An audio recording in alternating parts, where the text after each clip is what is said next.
नमस्कार दोस्तों, आप सबका बहुत बहुत स्वागत है हमारे YouTube चैनल डेली डोज में। हमने पिछले वीडियो में एक्सरसाइज 1 भी कंप्लीट की थी। आज हम उससे आगे की स्टडी करेंगे। तो चलिए शुरू करते हैं।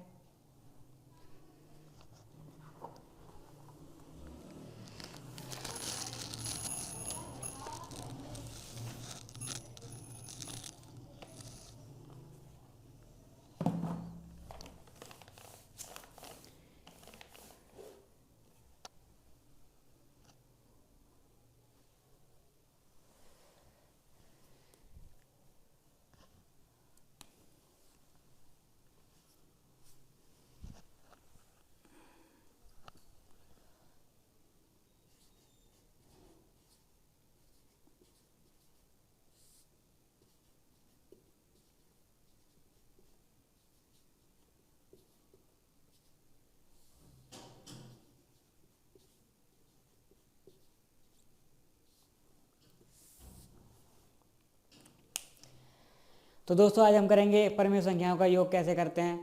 अगर दो परिमेय संख्याओं को हमें जोड़ना है तो उन्हें कैसे जोड़ेंगे हम लोग, उसके कुछ नियम हैं, वो मैं आपको बता देता हूँ।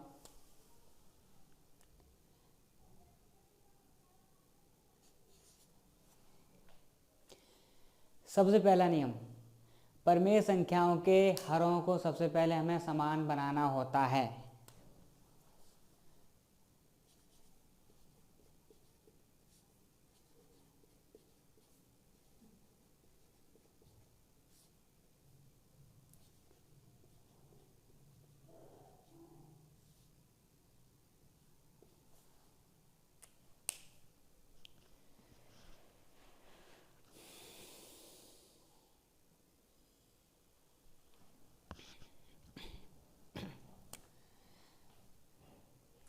दूसरा स्टेप, अगर हर समान हैं तो उसके अंशों को जोड़कर लिख देते हैं।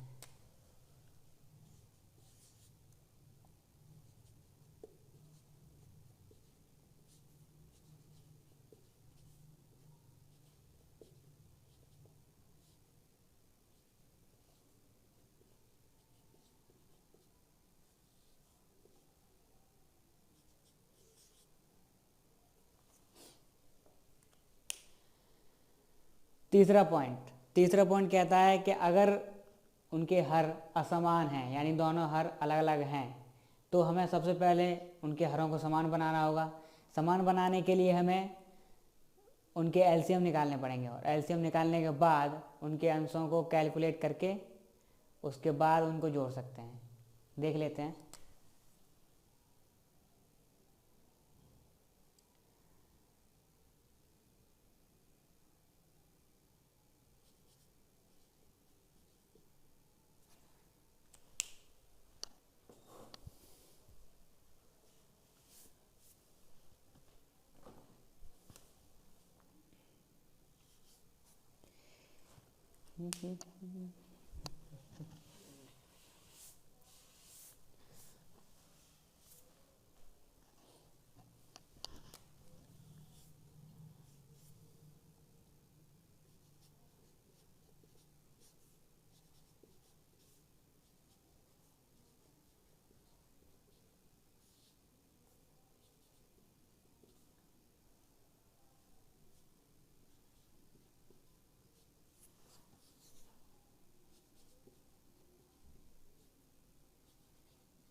तो ये तो हुए हमें परिमेय संख्याओं को जोड़ने के 3 नियम।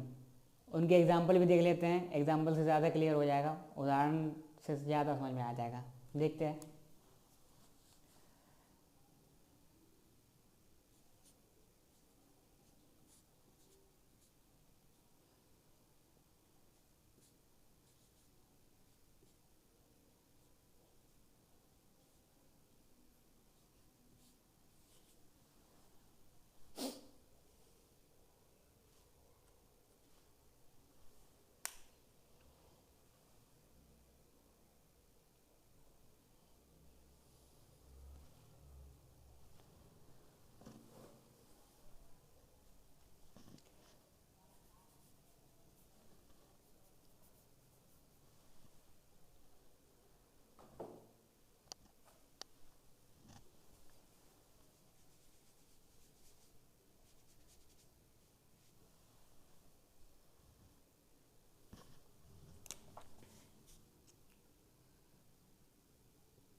अगर हमारे हर ऋणात्मक हैं तो सबसे पहले उन्हें धनात्मक बनाना होता है। धनात्मक बनाने के बाद में उन्हें हम जोड़ सकते हैं। देखते हैं कैसे।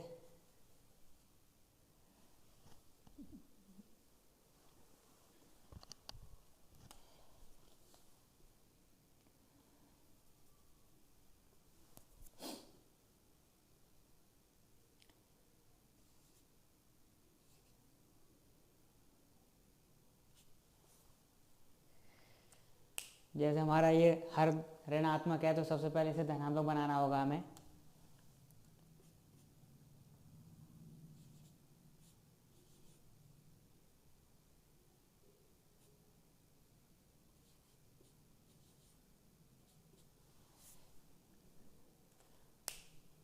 ऋणात्मक चिन्ह हमेशा ऊपर होना चाहिए। हर में कोई ऋणात्मक चिन्ह नहीं होना चाहिए।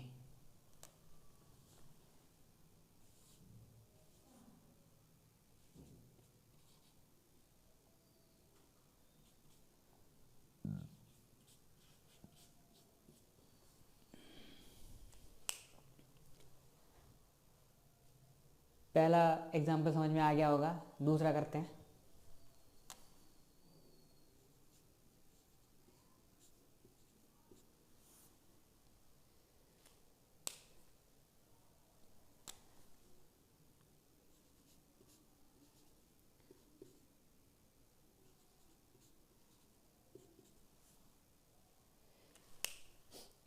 अगर इन दोनों के हर समान हैं तो हम ऊपर के अंशों को डायरेक्ट ही जोड़ सकते हैं। कैसे देखते हैं।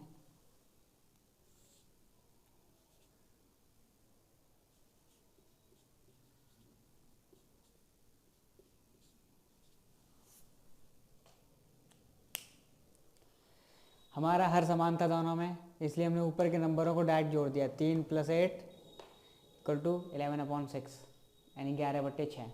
चलो तीसरा उदाहरण जो है, तीसरा नियम जो है हमारा कहता है, अगर हमारे हर असमान हैं तो हरों का लासा लेकर गणना करनी चाहिए।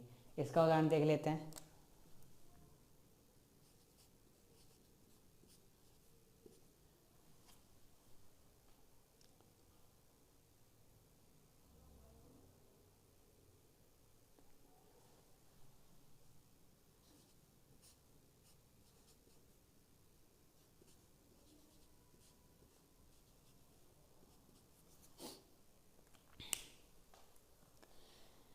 हमारा सबसे पहला काम होता है हरों को धनात्मक बनाना।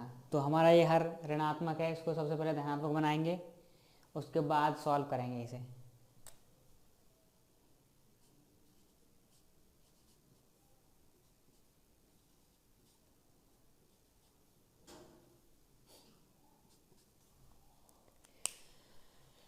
इसमें हमने देखा दोनों के हर असमान हैं, तो सबसे पहले हमें इनका लासा लेना होगा। लासा लेकर हम इनको सॉल्व करेंगे। 5 और 13 का लासा लेना होगा सबसे पहले।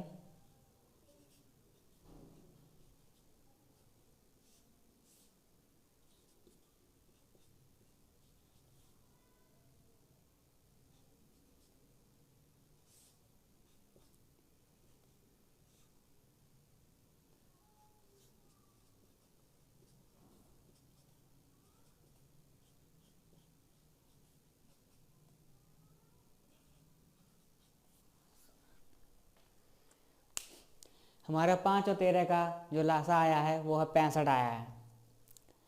65 लासा नीचे के नंबरों का आया हरों का, तो हमें हर में ही 65 लिखना होगा।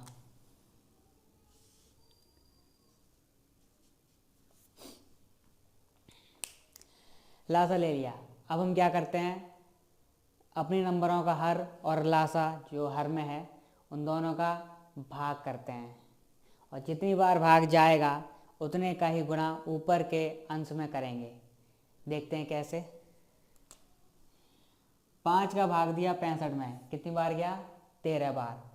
उस 13 का गुणा हमें ऊपर के नंबर यानी अंश में -6 में करना पड़ेगा।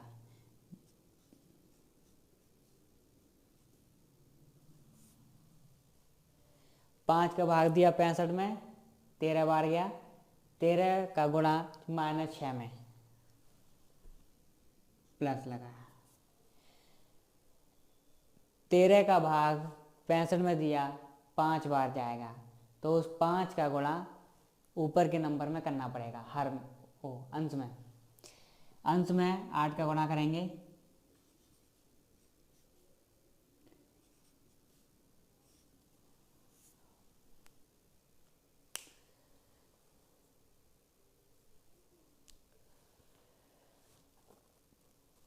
तेरह का भाग गया 65 में 5 बार, 5 का गुणा किया 8 में,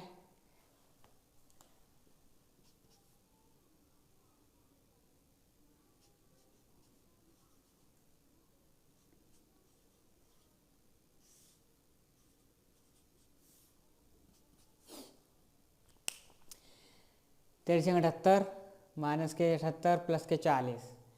इन दोनों में, ये दोनों अलग अलग हैं, एक धनात्मक है, ऋणात्मक है, तो जो नंबर बड़ा होगा उसमें से छोटे नंबर को घटाएंगे और जो संख्या में ज़्यादा होगा वही आंसर में बचेगा। जैसे माइनस के ज़्यादा हैं तो माइनस के ही बचेंगे आंसर में,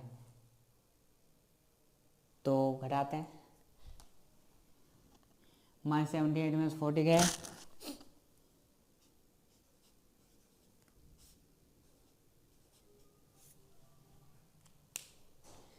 माइनस के बचे। अब अगर किसी टेबल से या किसी पहाड़े से कट रहा हो तो हम काट सकते हैं, दोनों को काटना चाहिए, अंश और हर को एक साथ। किसी एक को नहीं काटना है, दोनों को एक साथ काटना है। किसी एक ही टेबल से, एक ही पहाड़े से दोनों को काटना पड़ेगा।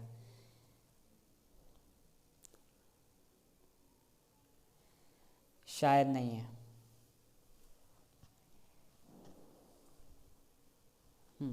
यही आंसर है आपका।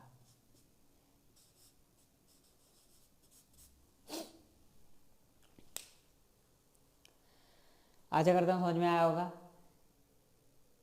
अगर कुछ ना समझ में आए तो आप कमेंट में लिखिए, मैं उसका इस पर जवाब दूंगा आपको।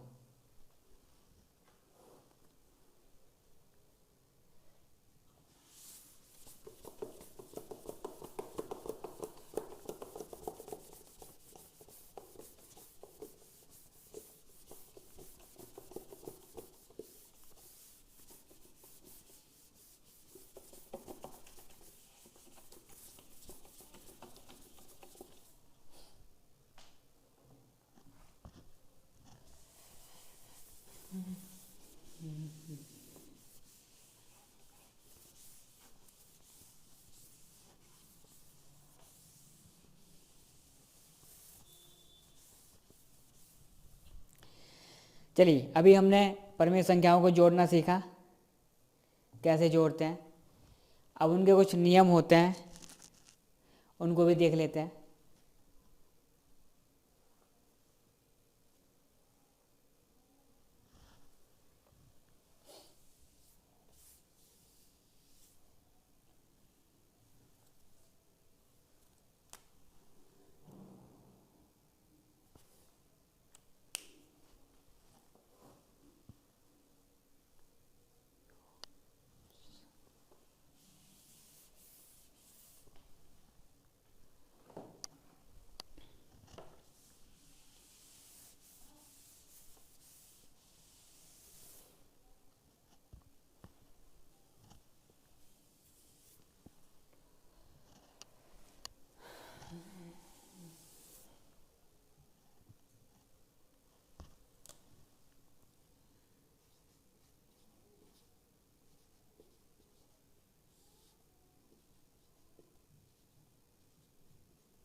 परिमेय संख्याओं पर योग संक्रियाओं के प्रगुण, कुछ नियम हैं जो इनके योग पर लागू होते हैं।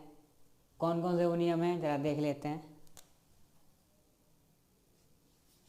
पहला नियम है समवर्ग प्रगुण, क्लोजर प्रॉपर्टी।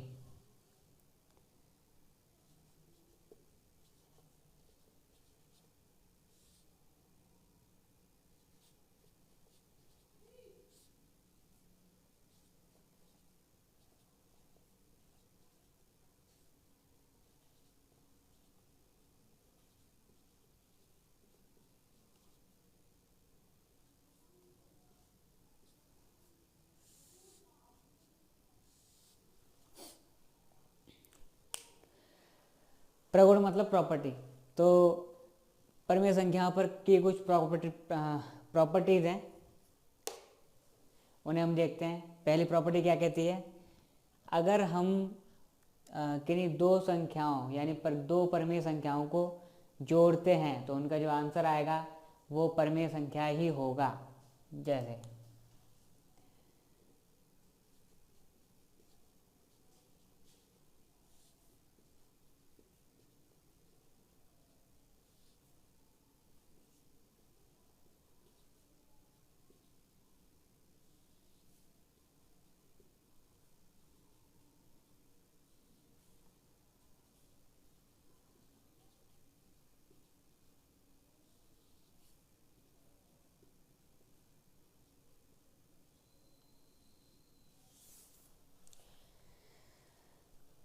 पहला प्रगुण कहता है कि अगर हम किन्हीं दो परिमेय संख्याओं को जोड़ते हैं तो उनका जो आंसर आएगा वो एक परिमेय संख्या ही होगा।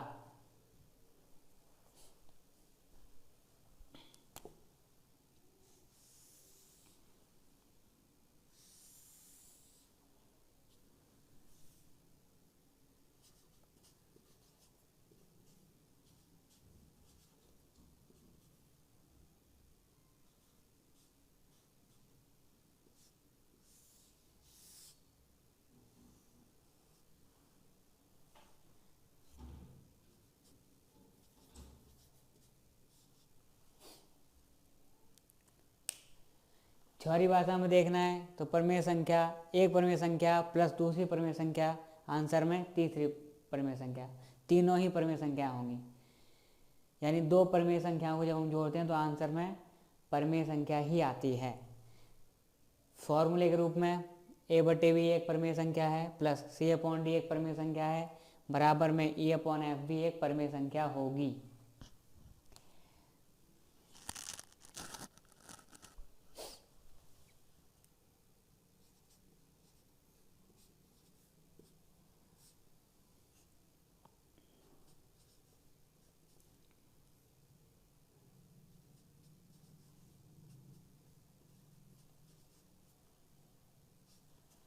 एक बटे दो एक परिमेय संख्या है प्लस 3/2 एक परिमेय संख्या है, तो इसका जो आंसर आएगा वो भी एक परिमेय संख्या होगा।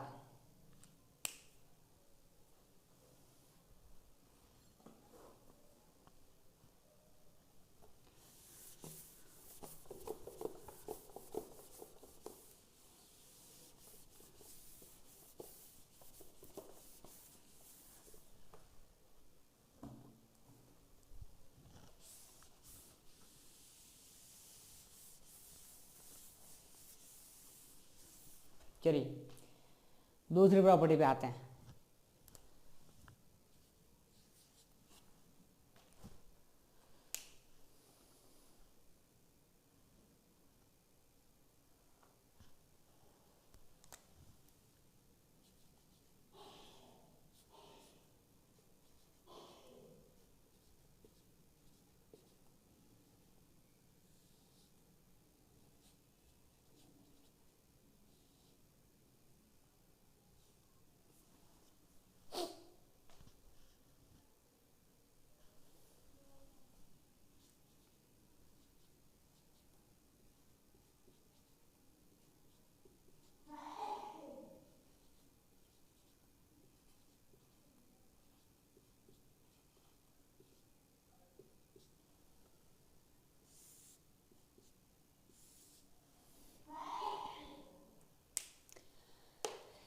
दूसरी प्रॉपर्टी है क्रम विनिमेय प्रगुण।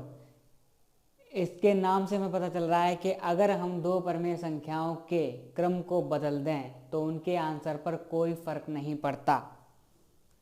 कैसे?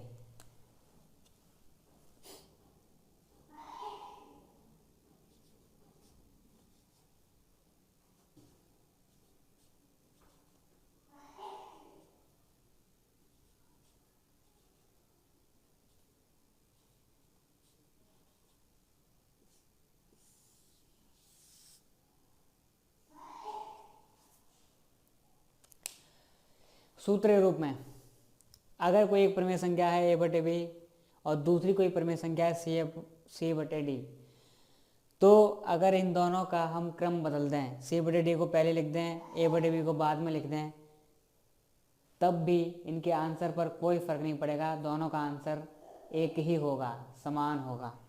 उदाहरण से देख लेते हैं।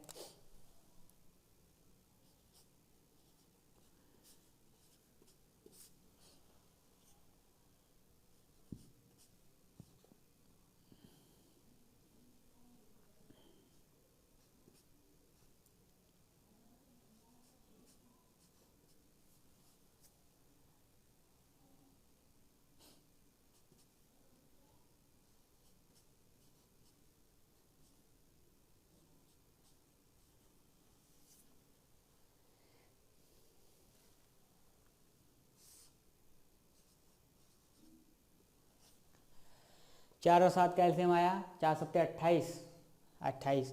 4 का भाग दिया 28 में 7 बार, तो 7 का गुणा 3 में।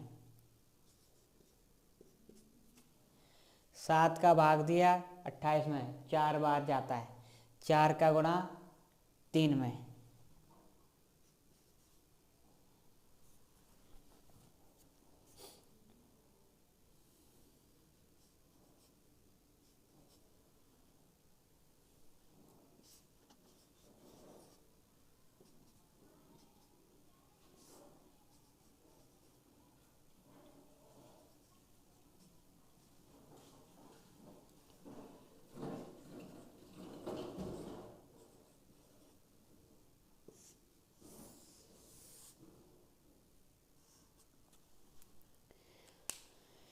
उदाहरण से हमें पता चलता है कि अगर हम दो परमेय संख्याओं के क्रम को बदल दें, क्रम विनिमेय प्रगुण, अगर हम क्रम बदल दें तो उनके उत्तर पर कोई भी फर्क नहीं पड़ता, उनका आंसर सेम ही रहता है।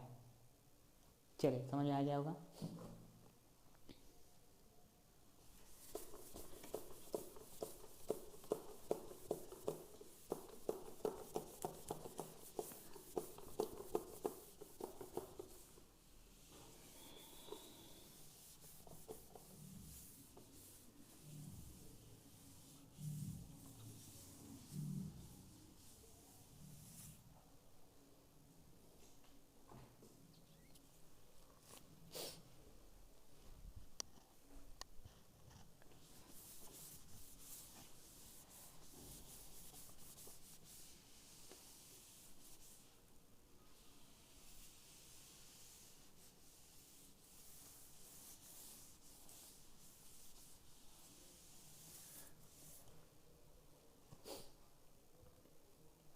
चलिए अगला प्रगुण देखते हैं। अगला प्रगुण है तीसरा प्रगुण, जिसका नाम है साहचर्य का प्रगुण।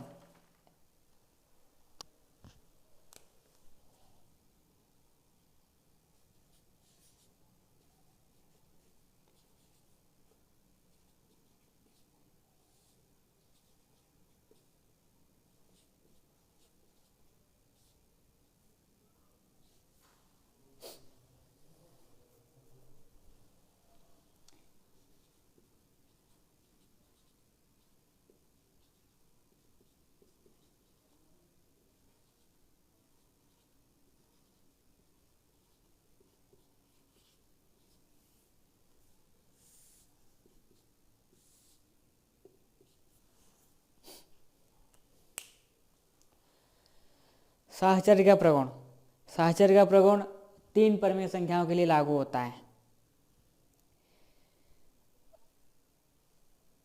अभी हमने जो क्रम विनिमय प्रगुण पढ़ा था वो दो परमेय संख्याओं के लिए था। अब हम साहचर्य का प्रगुण पढ़ेंगे वो 3 परिमेय संख्याओं के लिए होगा। साहचर्य का नियम ये कहता है कि अगर हम 3 परिमेय संख्या लेते हैं, 3 परिमेय संख्याओं में चाहो तो पहली 2 परिमेय संख्याएं जोड़कर जो उत्तर आए उसे तीसरी परिमेय संख्या से जोड़ दो, या बाद की 2 परिमेय संख्याओं को जोड़कर पहली परिमेय संख्या से जोड़ दो, तो दोनों के आंसर में कोई फर्क नहीं पड़ता।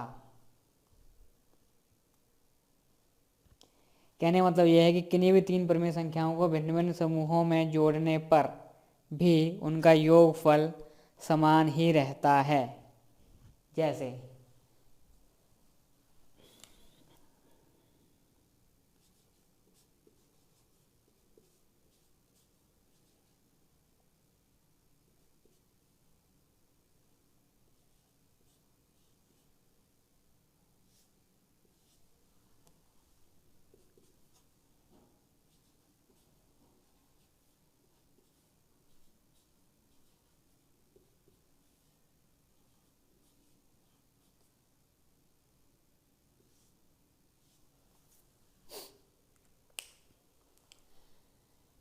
एक तरफ हमने पहली संख्या को बाद में जोड़ेंगे, पहले बाद की 2 संख्याओं को जोड़ा है, उसके बाद जो आंसर आएगा उसको पहले से जोड़ेंगे, या फिर पहले ही 2 संख्याओं को जोड़ दो उसके बाद तीसरी संख्या से जोड़ दो, तो आंसर पे कोई फर्क नहीं पड़ता, दोनों आंसर समान ही रहते हैं। उदाहरण के लिए देख लेते हैं।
इस तरफ हम लोग बाद की 2 परिमेय संख्याओं को ले रहे हैं, इस तरफ पहले की 2 परिमेय संख्याओं को लेंगे।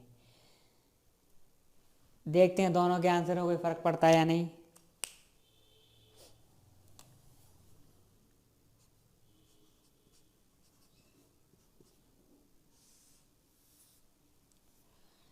पंद्रह 25 का एलसीएम लेंगे।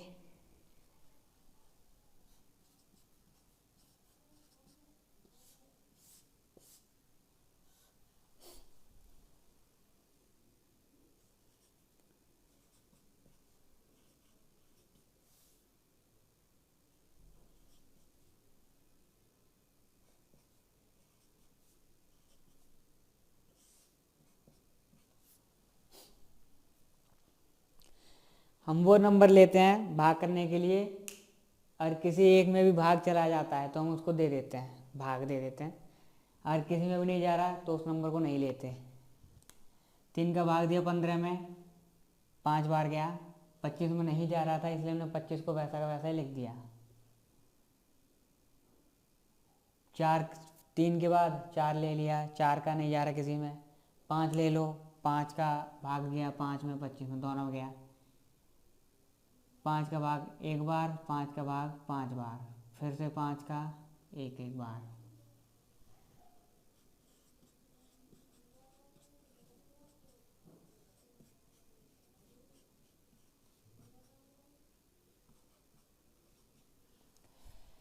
लास्ट आया 75।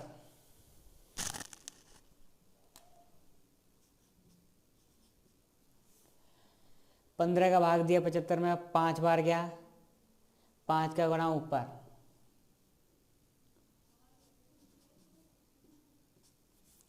25 का भाग दिया 75 में, 3 बार गया, 3 का गुणा ऊपर,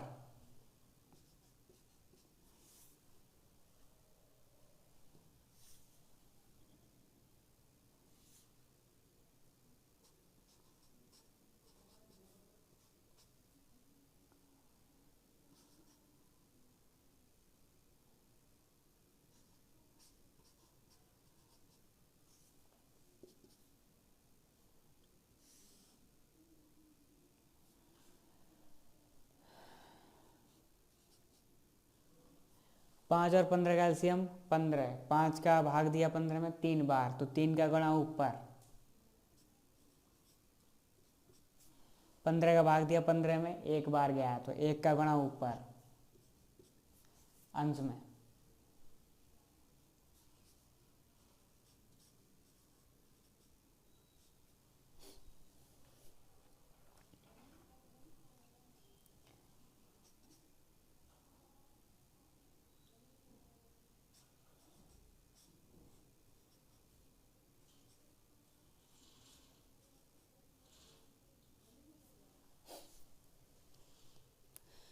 पाँच और 75 का एलसीएम 75 ही आएगा।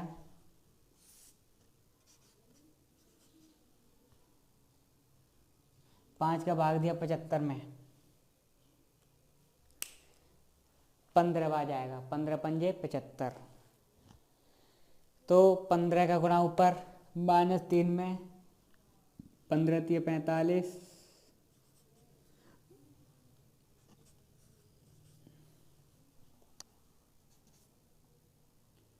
इनका एलसीएम लिया 15 और 25 का, हम लोग पहले ले चुके हैं, 75 आता है।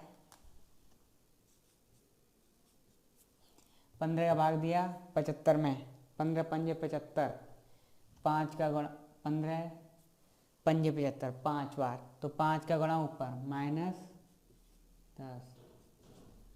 25 का भाग दिया 75 में, 25 3 75, तो 3 का गुणा ऊपर 9 में, 3 निम 27,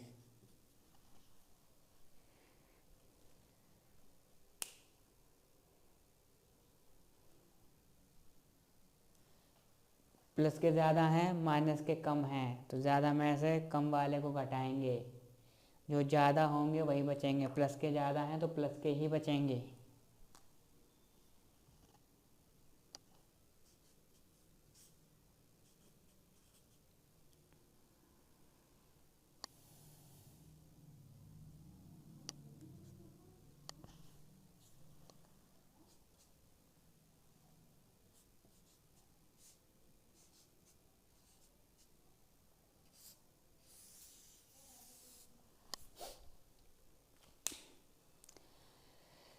तो उदाहरण के द्वारा हमने देखा कि अगर हम अलग अलग समूह बना लें, एक समूह को पहले सॉल्व कर दें फिर इससे जोड़ें, या पहले समूह को सॉल्व कर दें तब उसके साथ जोड़ें, तो ख़ास कोई फ़र्क नहीं पड़ता, उनके दोनों के आंसर सेम ही आते हैं।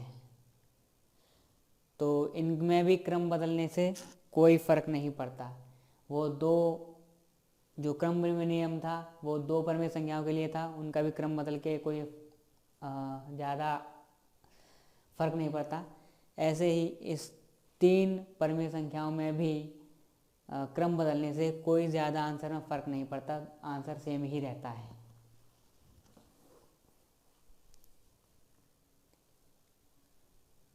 चलिए आगे बढ़ते हैं।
किसी भी परिमेय संख्या का योगात्मक प्रतिलोम निकालना हो तो उसका चिन्ह बदल देते हैं।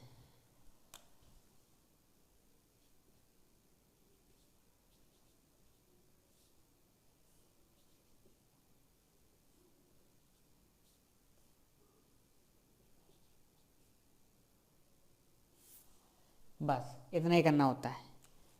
जैसे हमें एग्जांपल लेना है,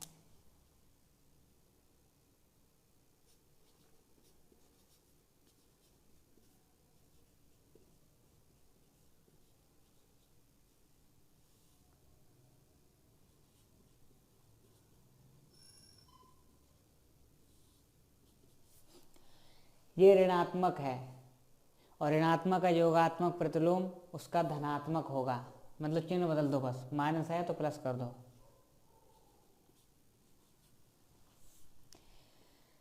दूसरा ले लेते हैं,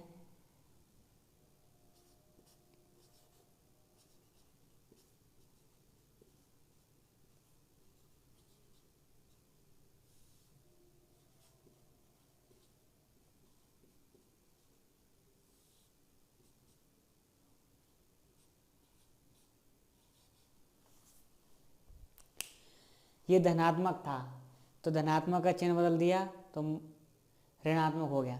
माइनस वो प्लस का सी अपॉन डी का ऋणात्मक प्रतिलोम माइनस का सी अपॉन डी, बस चिन्ह बदल दो और कुछ मत कीजिए, चिन्ह बदल दीजिए, वही उसका योगात्मक प्रतिलोम बन जाता है।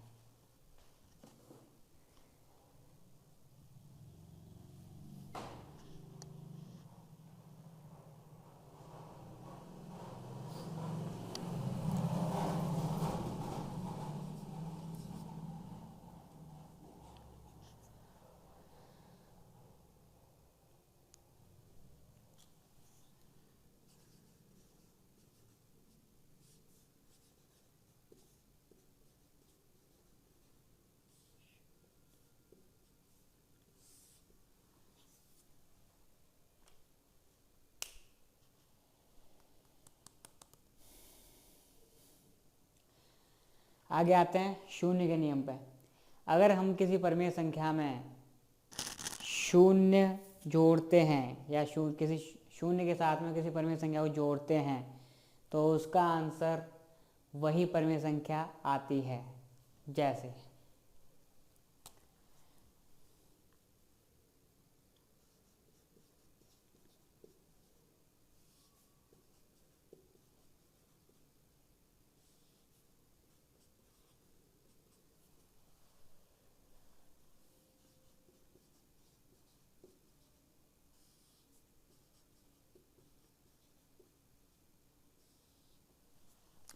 हमने परिमेय संख्या में शून्य ऐड किया लेकिन आंसर में वही परिमेय संख्या वापस आई, क्योंकि शून्य से उस नंबर पर कोई फर्क नहीं पड़ता।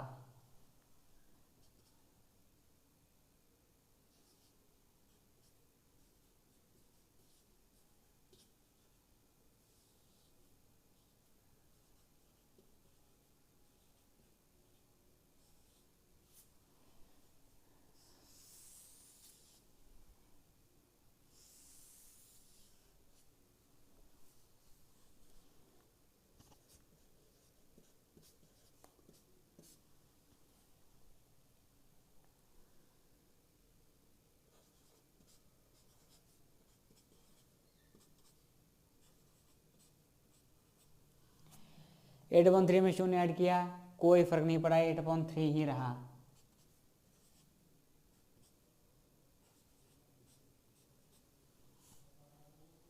तीनों बराबर हैं, चाहे 8/3 में शून्य ऐड कर दो तब भी 8/3 रहेगा, चाहे 0 में 8/3 ऐड कर दो तब भी 8/3 ही रहेगा।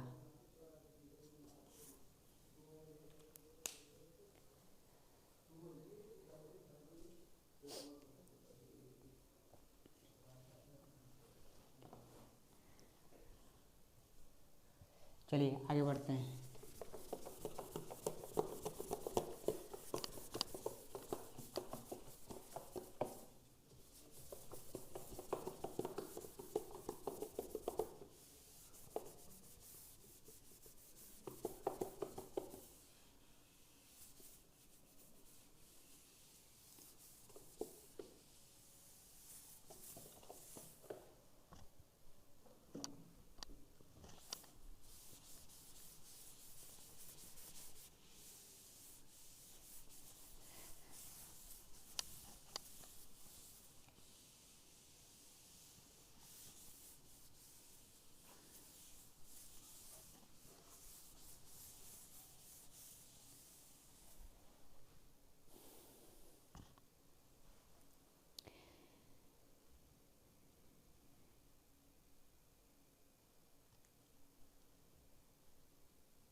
तो ये तो थे परिमेय संख्याओं के जोड़ के प्रगुण। अब हम लोग आते हैं परिमेय संख्याओं के घटाने पर। परिमेय संख्याओं को जोड़ना तो आप लोग सीख ही गए हैं, अब परिमेय संख्याओं को घटाते कैसे हैं ये भी देख लेते हैं।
इसके भी वही 3 नियम हैं जो परिमेय संख्याओं के जोड़ने के थे, वही 3 नियम घटाने के भी हैं।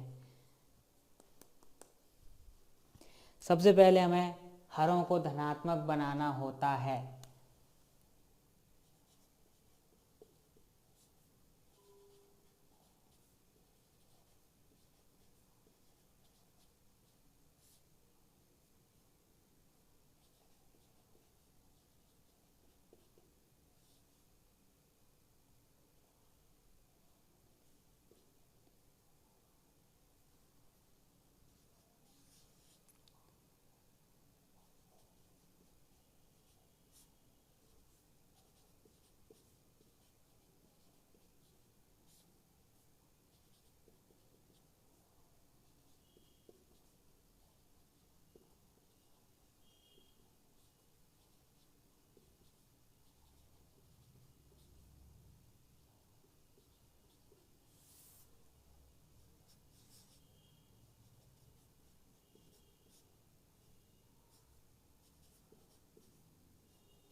सबसे पहला काम होता है हमारा हरों को धनात्मक बनाना। उदाहरण से देख लेते हैं।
हमें घटाना है -5/7 में से 13/-7 को घटाना है। सबसे पहला काम है हमारा हर को धनात्मक बनाना।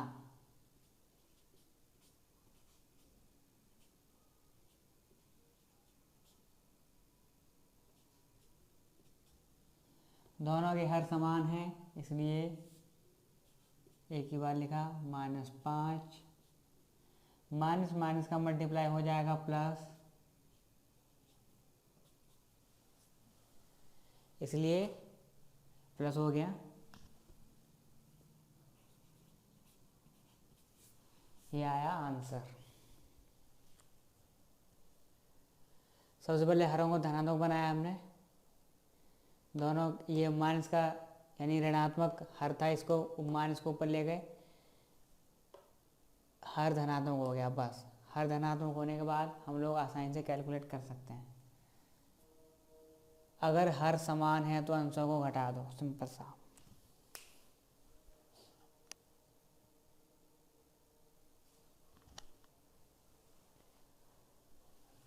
पूरी कैलकुलेशन यहाँ नहीं करते,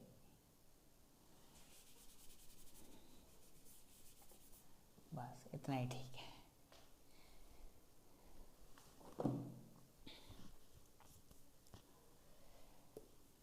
इसमें हमने देखा केवल हरों को समान बनाया, धनात्मक बनाया, उसके बाद गणना करते हैं इसकी।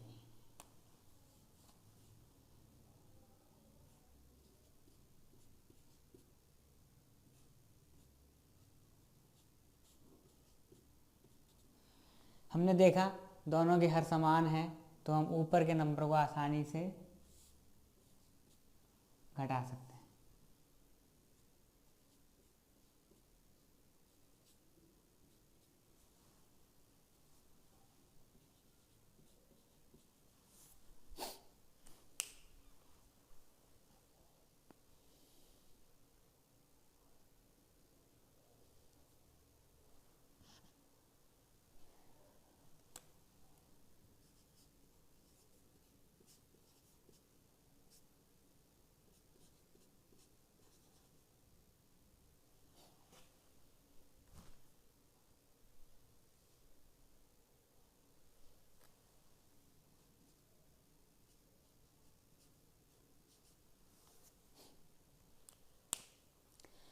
अगर हर असमान हैं तो हरों का लासा निकाल कर गणना करो।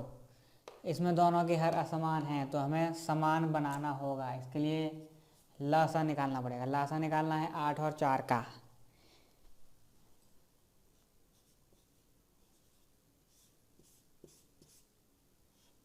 सबसे पहले 2 से शुरुआत करते हैं, 2 का भाग दिया, फिर से 2 का,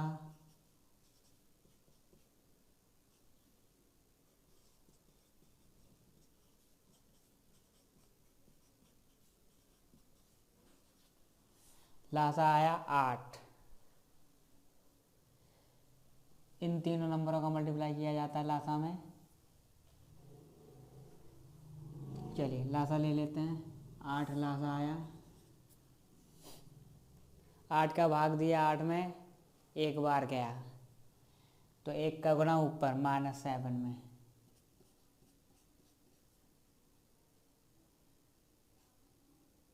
प्लस लगाया। 4 का भाग दिया 8 में, 4 दूनी 8, 2 का गुणा ऊपर -3 में,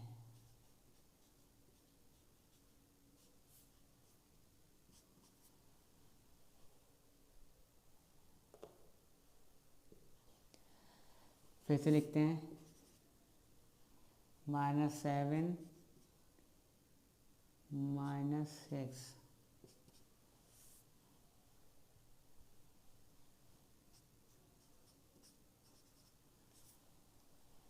दोनों माइनस की फैमिली के हैं तो एक ही परिवार में है तो जुड़ेंगे दोनों लोग, तो इसलिए दोनों को जोड़ा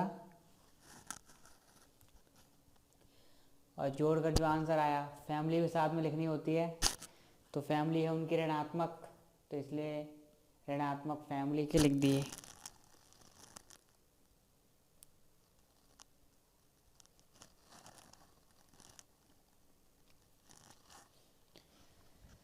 चलिए आगे बढ़ते हैं।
आशा करता हूँ अभी इतना समझ में आ ही गया होगा।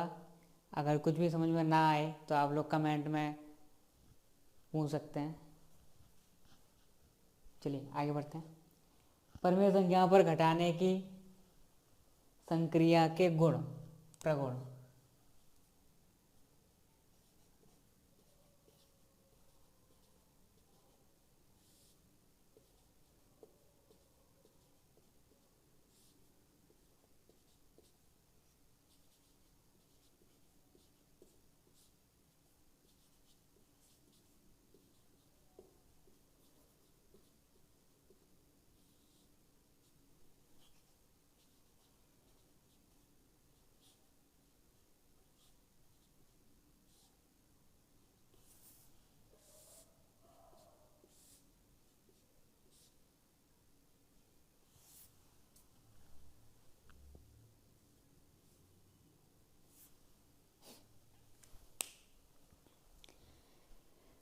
जैसे हमारी जोड़ने की परमेय संख्याओं को जोड़ने की प्रॉपर्टीज थी, कुछ प्रगुण थे, ऐसे ही हमारे घटाने की भी कुछ प्रॉपर्टीज और प्रगुण हैं। उन्हें देख लेते हैं हम लोग।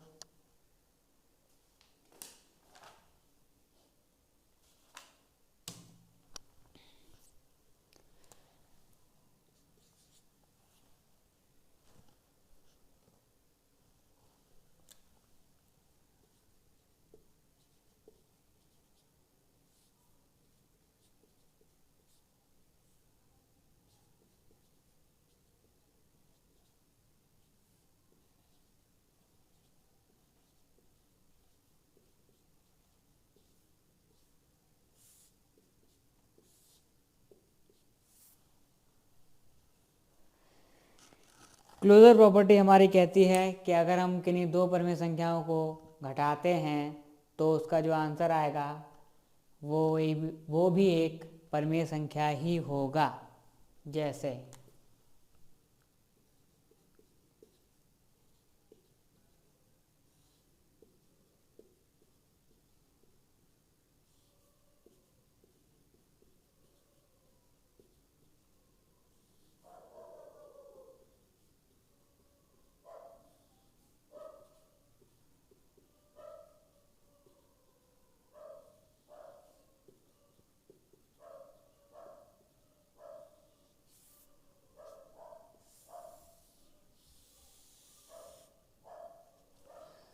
अगर हम किन्हीं दो परमेय संख्याओं को घटाते हैं, यानी एक परमेय संख्या में से दूसरी परमेय संख्या को घटाते हैं, तो जो आंसर में आएगी वो भी एक परमेय संख्या होगी।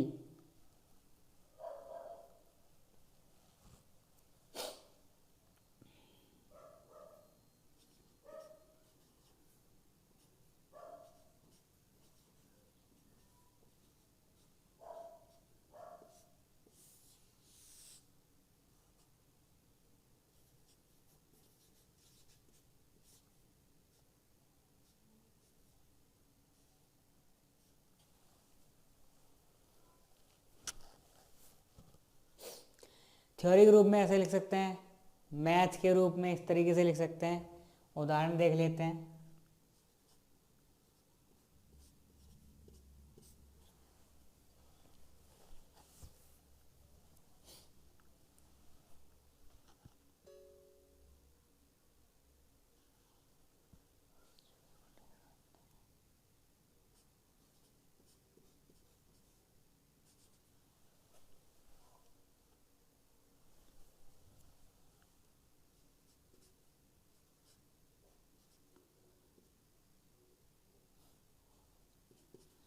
हमारा सबसे पहला काम होता है हर को धनात्मक बनाना।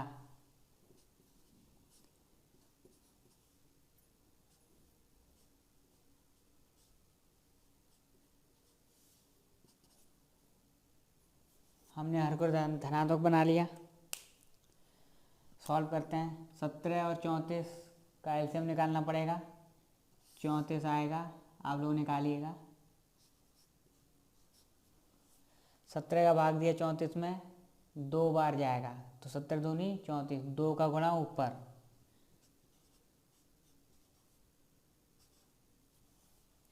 34 का 34 में भाग 1 बार जाएगा तो 1 का गुणा ऊपर अंश में।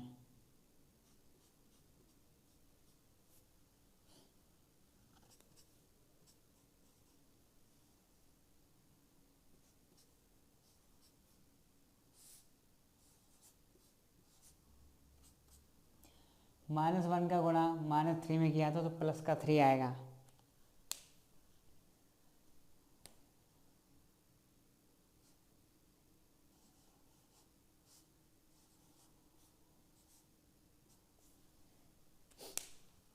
ये हुआ आपका आंसर। इससे हमें पता चलता है कि अगर हम दो परमेय संख्याओं को, मतलब एक परमेय संख्या में दूसरी परमेय संख्या को घटाएंगे तो आंसर में एक परमेय संख्या ही आती है।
दूसरी प्रॉपर्टी पे आते हैं।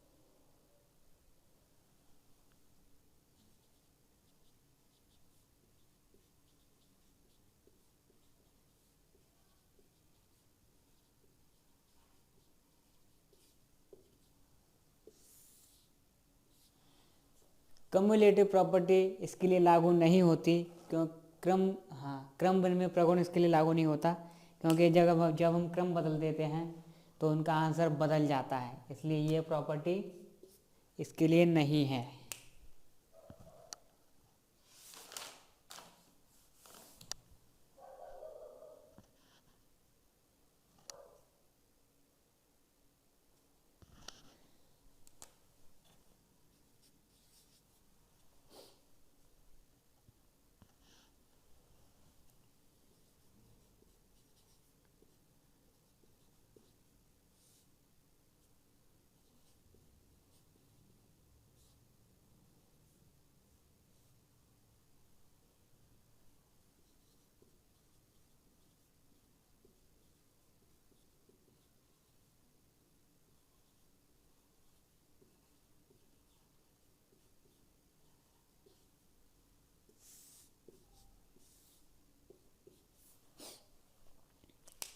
साहचर्य प्रगुण यानी एसोसिएटिव प्रॉपर्टी।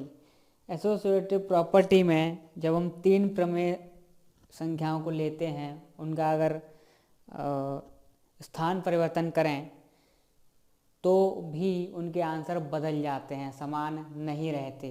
इसलिए ये प्रॉपर्टी भी इसके लिए लागू नहीं होती। इसके लिए केवल एक ही प्रॉपर्टी है, पहली क्लोजर प्रॉपर्टी।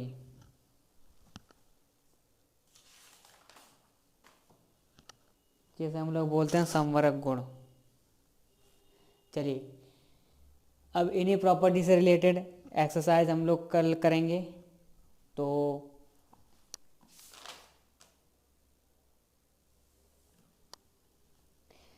एक्सरसाइज करने के लिए मैं आपको घर से दे देता हूँ, आप लोग घर पर अभ्यास कीजिएगा और जो ना समझ में आए वो हम लोग कल डिस्कस करेंगे। तो आज के लिए इतना ही।